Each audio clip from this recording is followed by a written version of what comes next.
草，漫漫红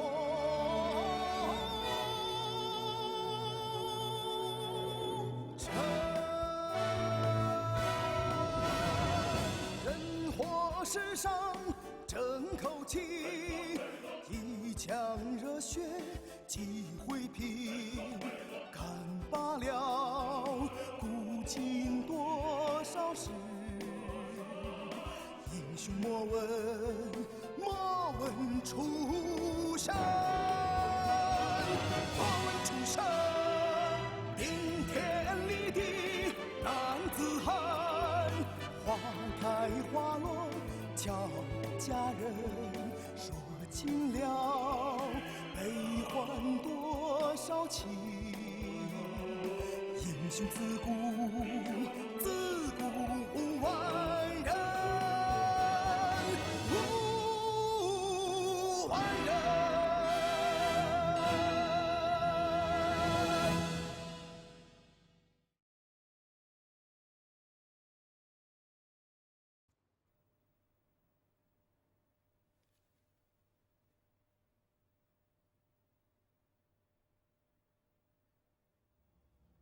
胡将军，皇上的原话是怎么说的？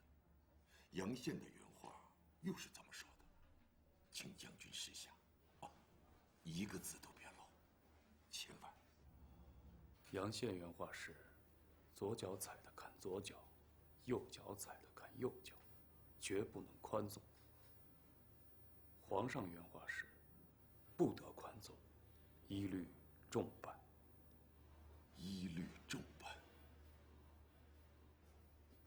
明白了。末将告辞了。王平，臣在。王平，这件罪证你拿去，你刀笔娴熟，拟个暗语吧。这可是一个烫手的山芋啊，还得请大人稍示一二。没什么难的。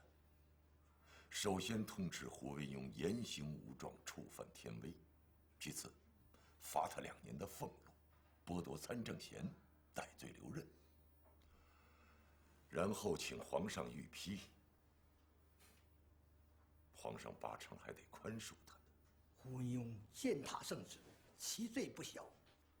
杨大人可是叫嚷着要左脚右脚砍一只啊！胡惟庸哪有践踏圣旨的胆子？打死他也没有。他呀，是中了杨宪的套了。再说，皇上要我们一律重办，在重办的前面有一律2字，而我大明律当中根本没有砍脚这一条，起码暂时没有。照我说的去办吧。皇上啊，实际上是看戏。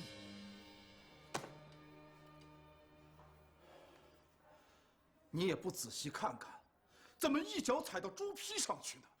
是我不小心，把纸弄到地上去。当时我正在气头上，一不当心就踩上了。杨宪这狗人什么都不说，只是让我恭恭敬敬替他拾起来。您说我能照办吗？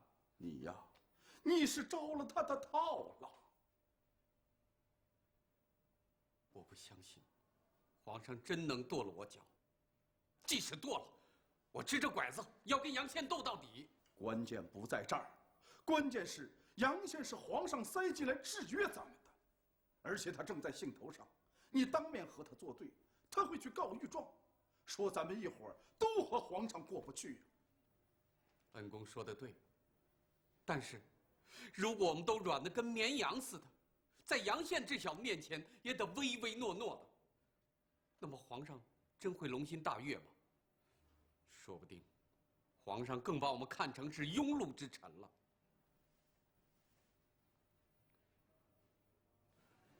所以，恩公啊，千萬別被他嚇住了，該硬朗的時候就挺起脖子跟他幹。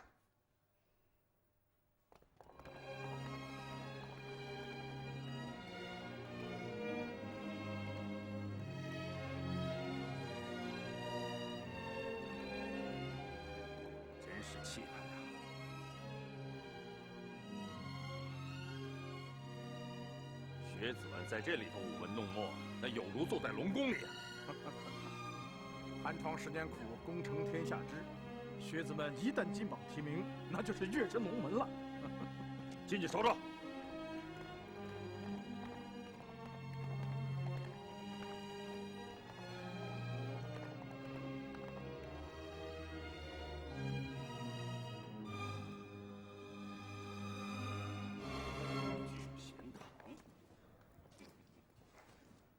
彪儿啊，包括前朝在内，有多长时间没有舉辦過大事了？哦，禀父皇，從前朝至正初年開始，科舉就已名存實亡，至少有20年沒有舉辦過大事。所以啊，咱們大明新朝的首屆恩科一定得辦好，要讓天下學子們都看見，咱朝廷啊，那是重視科舉，崇尚儒學。一旦學子們有所成就，朝廷定會量才錄用的。要讓他們覺得呀，在咱們大明新朝裡為學，那是前途無量。是，禀父皇，国子監、聚賢堂，還有考院都已整建一新。恩科大試的日期、考生的數量，以及朝廷預備的2米路費，也都頒至各省了。好啊。哎，恩科總監之職，你們考慮的如何呀？礼部舉荐刘伯溫，中書省的意見是大學士宋濂。都好，都好啊。哎，擅长啊。皇上。咱听說您在前朝經世之時，那是名落孫山呢。是。不過臣當年，並不太看重元廷舉辦的那個恩科。他們懂什麼呀？對。當時朝廷出昏聵，考官有眼無珠，哎呀，沒有看到先生之大才呀。這樣吧，大明的首屆恩科的大試總監之職，就請先生出任，你看如何呀？皇上，臣當年連進士都沒考上，合適嗎？再合適不過了。咱吶，就要讓天下學子們好好的看看。在前朝連一個進士沒有考上的人，在咱新朝就能統籌大試恩科，哎，這也是翻天覆地之變化呀。再說，以先生的宰相之尊來出任大試總監，這也代表着朝廷的重視嘛。皇上天恩，令臣感慨萬千，臣領旨謝恩。好，就這麼辦了。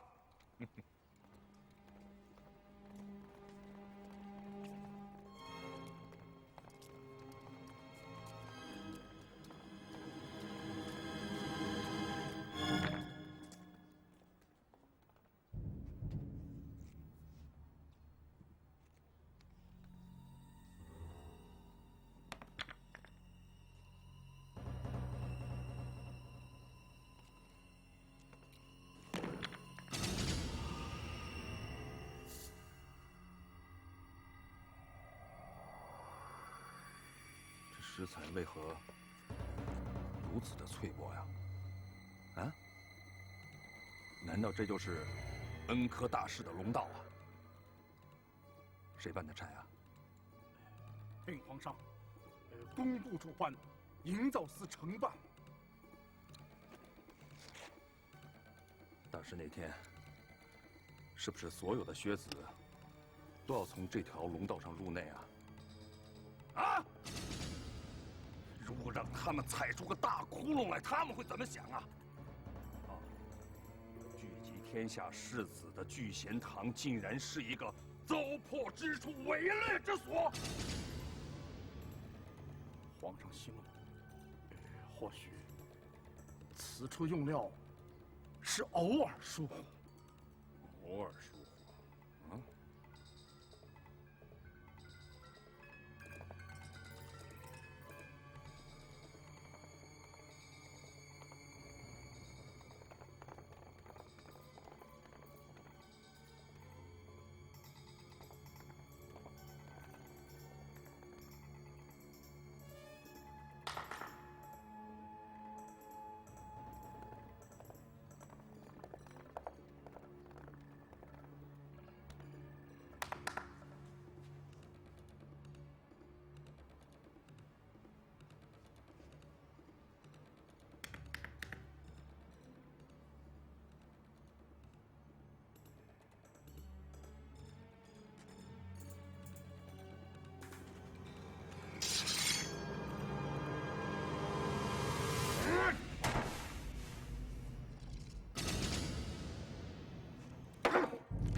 細的看看。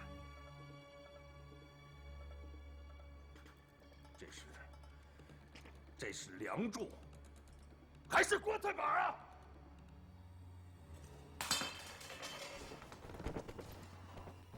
大明的首次恩科，竟敢如此之糊弄！朝廷的恩典都让小人们偷吃了。贪官，这里肯定有贪官在作祟。好在今天咱踏出个大窟窿来，踏出个贪官污吏来。谁干的？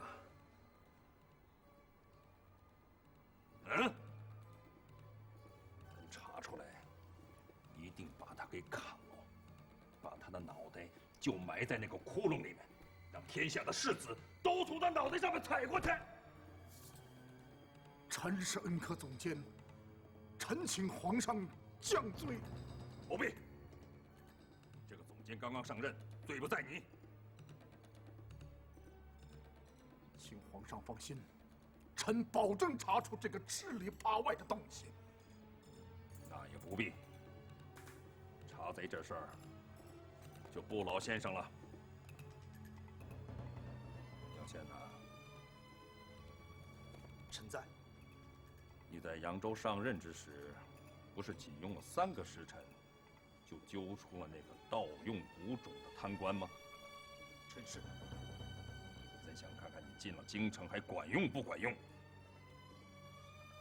杨宪听旨，限你3天之内，把这个狗东西给咱揪出来。臣领旨。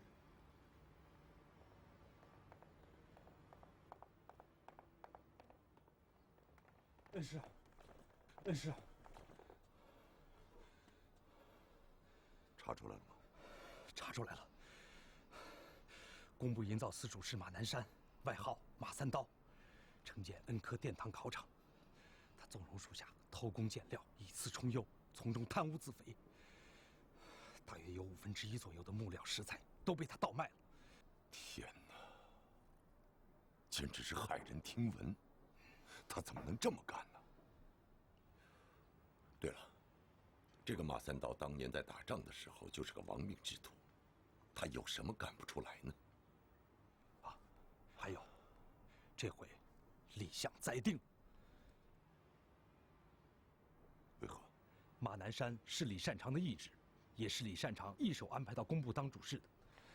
更可怕的是，营造考场的差事下到工部以后，马南山就争抢这桩肥差。工部尚书曾经艰巨不给，他就求李善长说话。凭我的经验，马南山贪墨的银两，肯定有不少都进了李善长的私房。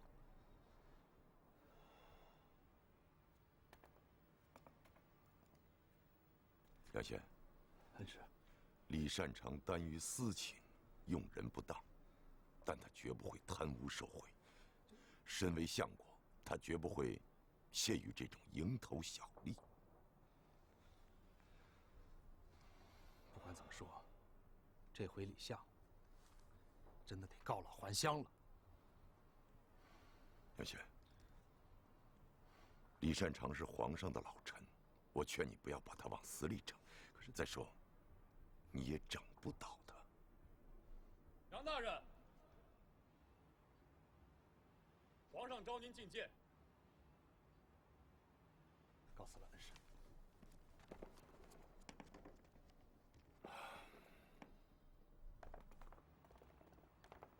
这是城南料厂刘掌柜的供状，考场的木料多由他出营收购。这是凤鸣酒楼的账单，2年来，马南山在酒楼欠银800余两。这是工程承建商们的罪状，他们供认伙同马南山一伙暗中贪墨。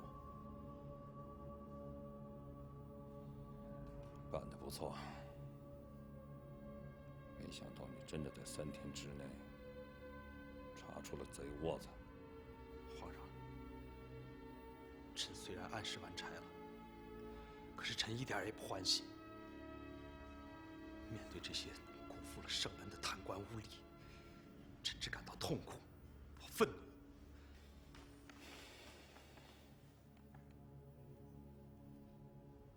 山人呢？宫外戴罪。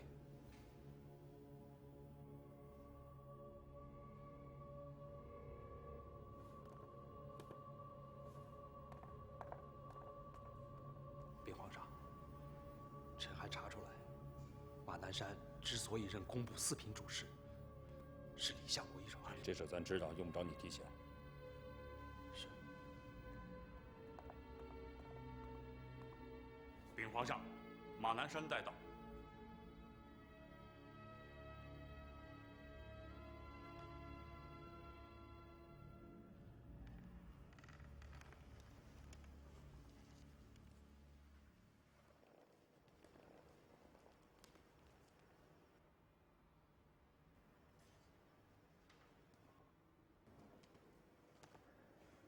皇上，奴才给皇上磕头了。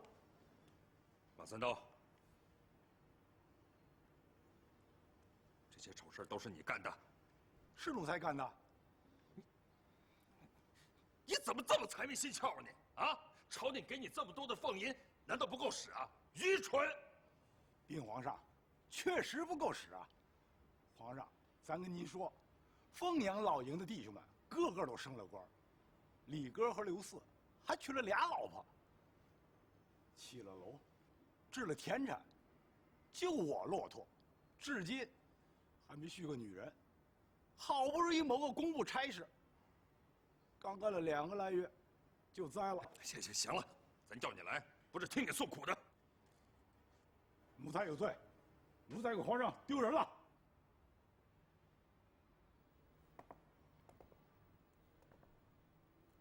说吧，倒卖了多少银两？总共有3000几百两，下头人分了800两，奴才自个儿赚了2500两，花了200多两，剩下有……没让你报账，你还好意思说你？奴才向来不瞒皇上，皇上问啥咱就说啥，不能有半句假话。剩下的赃银送交工部，等着治罪吧你！皇上，奴才没有银两了。你刚才不是说还有2000多两的赃银吗？这几天功夫你全都花销了？不，奴才看上月仙楼一个湖南妹子，咱想娶她，她也答应嫁给咱，但她说要用3000两银子替她赎身，所以奴才就把所有的银子给了她了。丢人呐！丢人呐！你娶个妓女当老婆呀你？啊，去找她，把银子给咱要回来。她收了咱的银子就没影了。奴才怎么找也找不着他。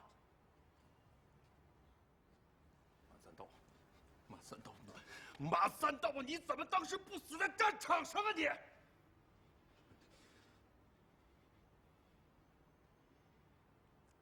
杨宪，臣在。带走吧。是。皇上，走吧。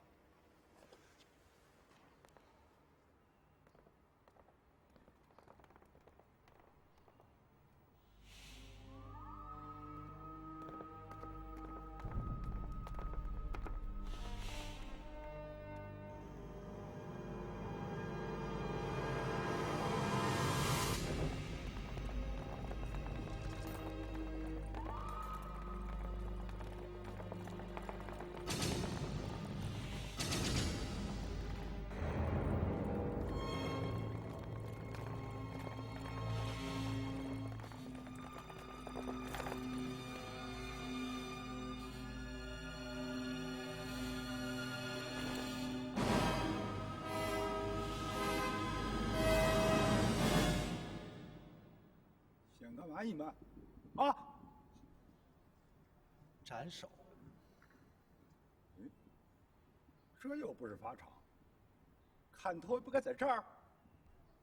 皇上有旨，贪官的脑袋砍下来以后，就埋在这个台阶下，让天下的考生都从他脑袋上踩過去。凭你看不懂你的头，也有免死铁券，皇上亲自赏赐给咱的，铁券上漆着，无论犯什么罪，都可以免死一次。是吗？哦，把免死铁券拿出来，让本堂瞧瞧。想起来了，前些日子我手头拘束，拿铁券喝酒喝了。好嘛，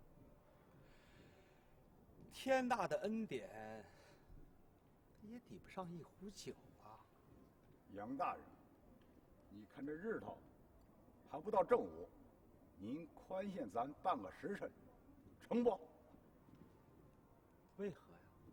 咱朋友多，弟兄多，他们要是听到咱犯事的消息，肯定会有人帮咱把铁券赎回来。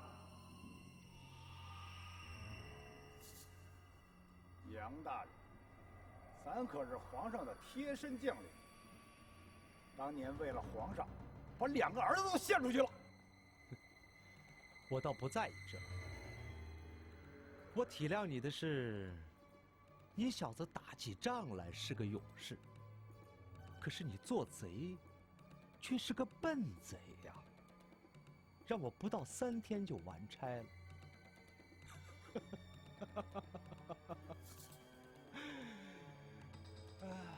好，本堂就等你到正午时分。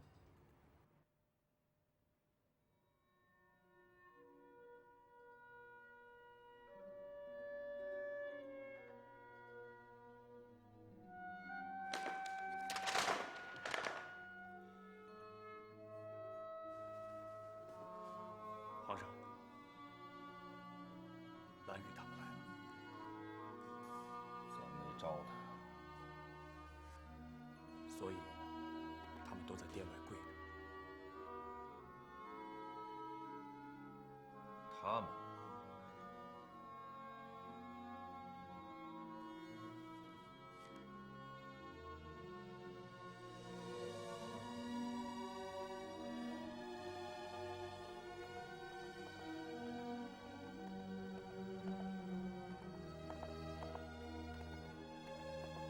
皇上大人，饶了他！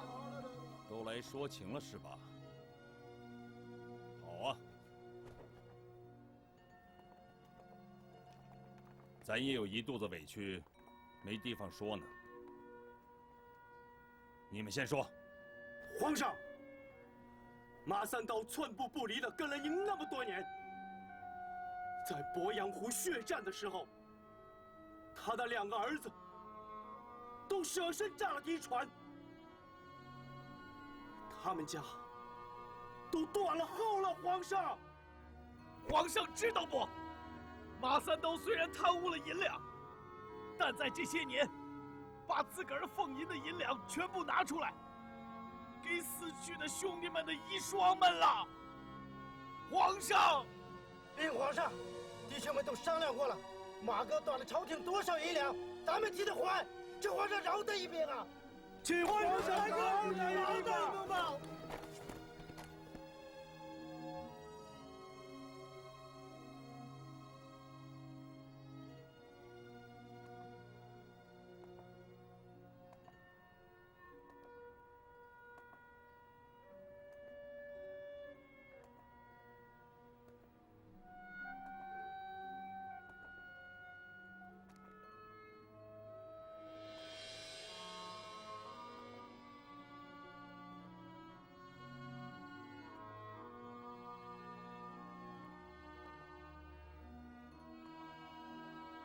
杨大人，政务已到。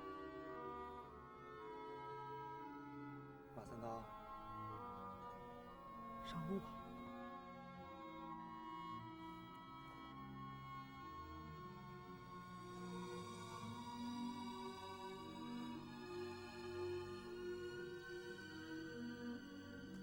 走走，闪开！别人自个儿走。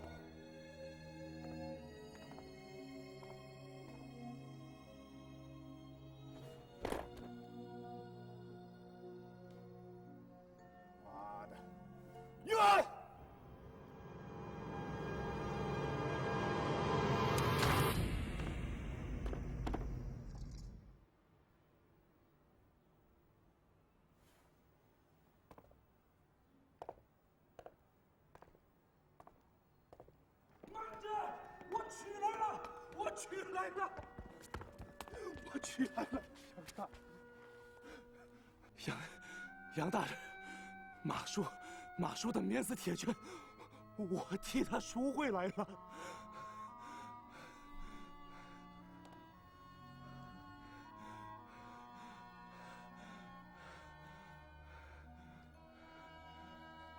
晚了。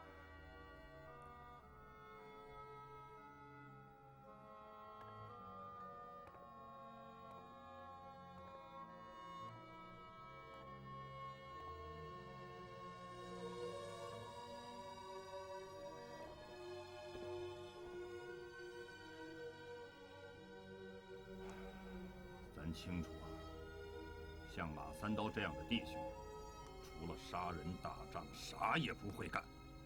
所以在开国之后，咱一直劝你们，一定要奉公守法，吃俸禄，守太平，不能自恃功高就贪赃枉法。咱朝也说，晚也说，说下大天来，你们就是听不进去。你们都他媽是一雙驢耳朵！你们別以為咱不知道，壞法之徒絕不止馬三刀一人。劉三兒，你家的那幢院子，銀子乾淨嗎？李三勇，你縱容家奴，仗勢害民，連縣太爺都管不了你的家奴啊！還有你，藍月，你竟然造了9丈長的大龍舟，把秦淮的所有的歌妓全都集中在這艘船上，整日間吃喝嫖賭沿江而下。你瘋啊！啊！當年洪都血戰你有多瘋，現在就有多瘋！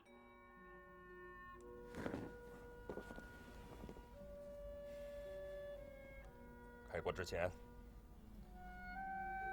有人發明了一個詞兒“驕兵悍將”，說誰呢？就說你們呢！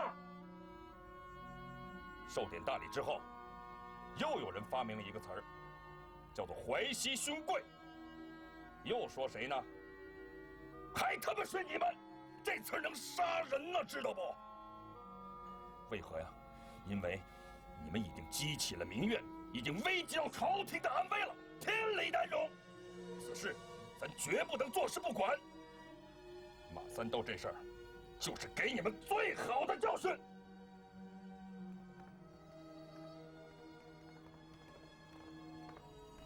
皇上，馬南山已經伏法，免死鐵券被他換了酒喝了，剛剛才贖回來。他留下什麼話呢？他罵臣說，憑你砍不動爺的腦袋，也有免死鐵券。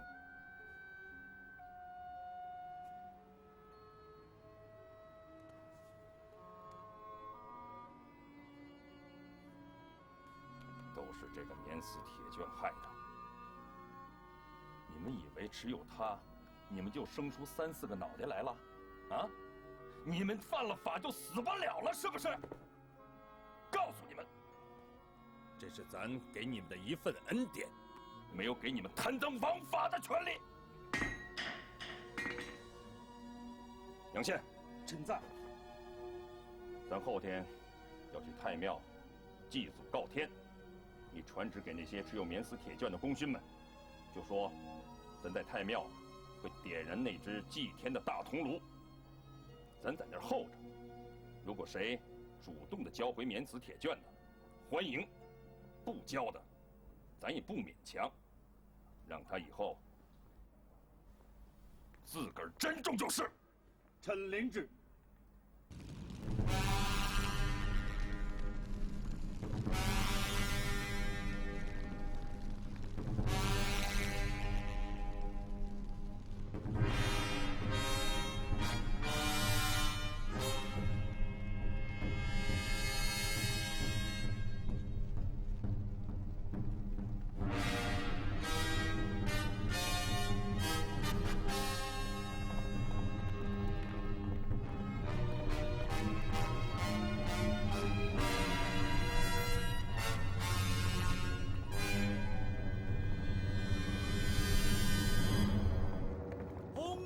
韩愈主动請交免死铁券，曹国公李文忠主动请交免死铁券，定国侯陆中空主动请交免死铁券，宋国公冯胜主动请交免死铁券，武定侯唐圣宗主动请交免死铁券，平安侯孙庆主动请交免死铁券，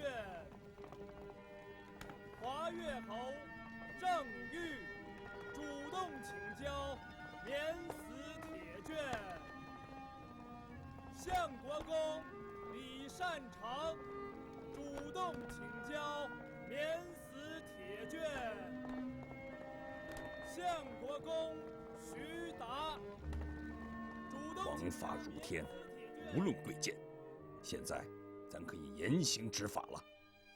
当杀则杀，当斩则斩，概不宽容。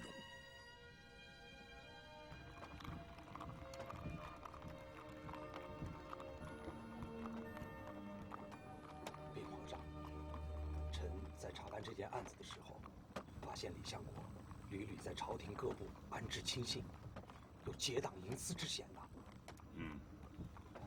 臣斗胆建议撤换李善长，任命刘伯温为中书省丞相，如此，中书省定能高效贯彻皇上意志，治国理政，整顿朝纲。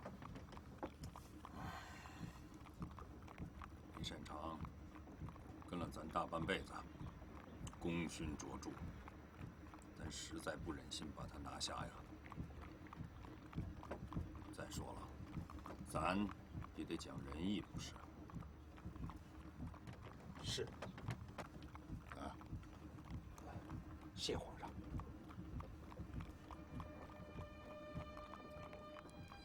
哎呦，杨宪呐，你那点心思，咱闭着眼睛也看得清清楚楚。你呀，其实是自个儿想当中书省丞相啊。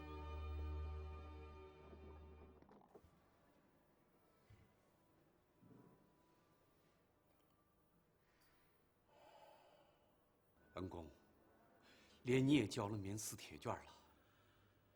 交了。我那道铁券呀，免死3次，都是虚的。如果皇上要砍谁的头，那铁券也救不了他，因此留他也无用啊。这回，杨宪又大获恩宠了。恩公，这个奸人一日不除，那咱们就是利刃当胸，芒刺在背，绝无太平日子过。这我知道。不光你。从太庙回来时，我和太子同车，连太子也认为杨宪心地太毒，手腕太狠。太子心里十分讨厌他，但皇上欣賞，他也無奈。太子賢明啊。当然賢明，就是太過文弱，見父皇就怕呀。恩公啊，杨宪志在中書省大位，他不達目的是絕不罷休的。難道我們就束手待斃嗎？自從楊憲入閣後，我一直在琢磨這個人，真是越琢磨越奇怪啊。你想想，像他這樣刻毒之人，怎麼會是賢吏呢？分明是個酷吏。他今日如此陰險，就證明他昨日未必良善。哼，這等人呢，有本事，但肯定也有見不得人的地方，只是咱們還不知道罷了。請相國示下。過些日子，我安排一次外巡，你親自去。先從楊憲的老家開始，然後是他揚州任所。你給我細細調查他的老底，從他的祖宗8代開始查起。過去有無和元廷來往？年輕時有無貪色失足之內的醜聞？揚州任上有無擅權枉法之過？親朋家僕當中有沒有誰行賄納臧、枉法害民？總而言之，他只要是個人，屁股裡就肯定有事。何況是杨宪，你只要下功夫查，必能揪出他的把柄。恩公请放心，属下办案的本事，绝不下于杨宪。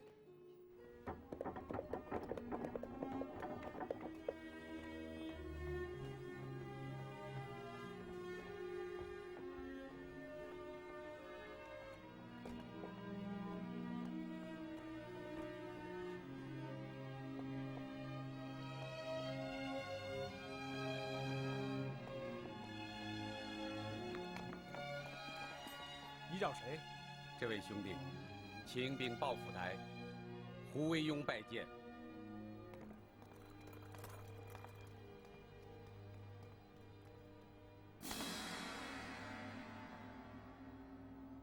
扬州城能有今日，你鲁明义居功甚微，但是功劳都叫杨宪占去了，而你现在仍是个扬州主簿，代理府台。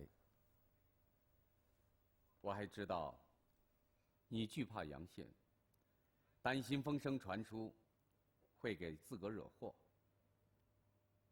是不？現在，我把底告訴你。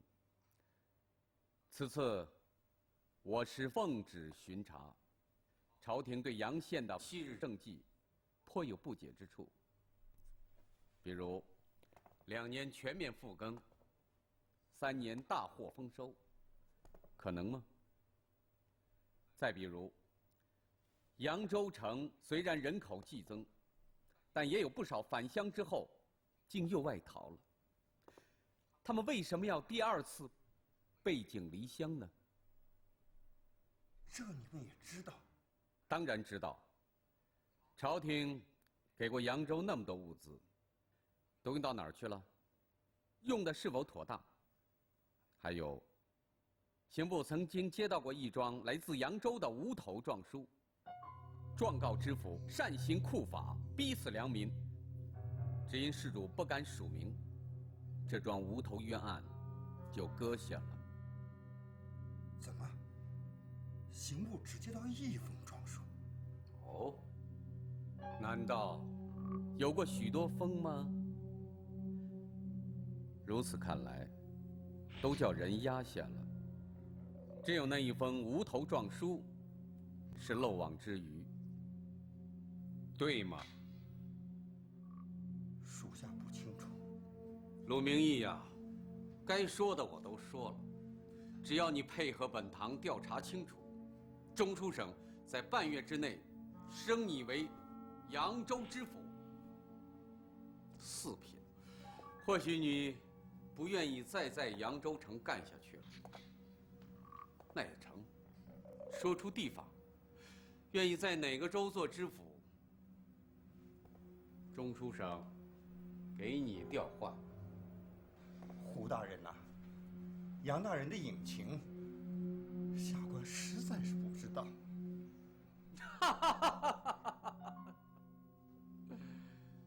既然不知道，又何來隱情2字？你是心存懼怕，不敢說罷了，對嗎？本堂完全理解你，絲毫也不怪你。這樣吧，你什麼都不必說，一個字兒也別說。你只要給本堂安排幾個知情屬吏、百姓或其他什麼人，由本堂自個兒調查清楚。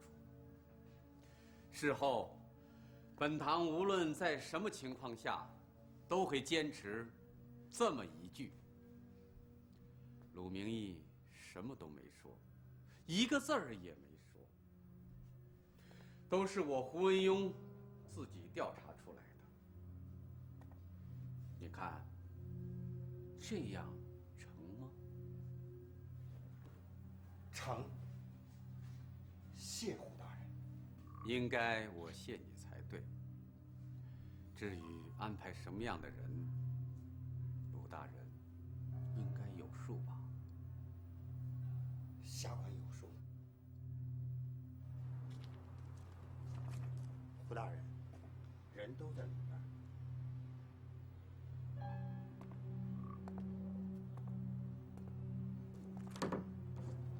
胡大人，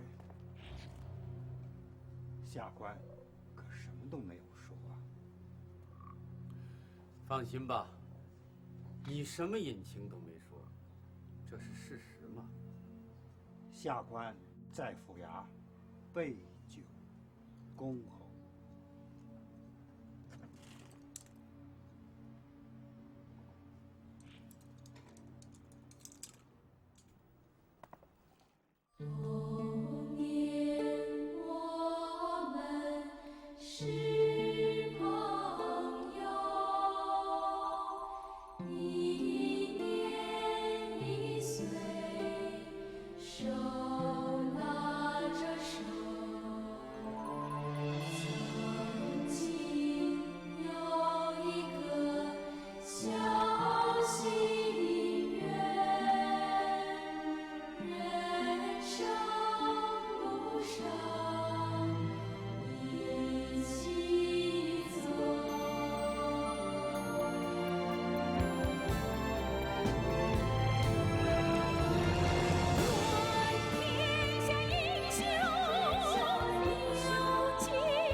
属下掌握的罪状，足能将他剁成一滩饺子馅儿。隐而不发，比离弦利箭更厉害。臣要参奏恩科总监、中书省丞相李善长。录取的36个进士，全都是南方人。开国的第一次恩科，就被你们2个搞到这种地步。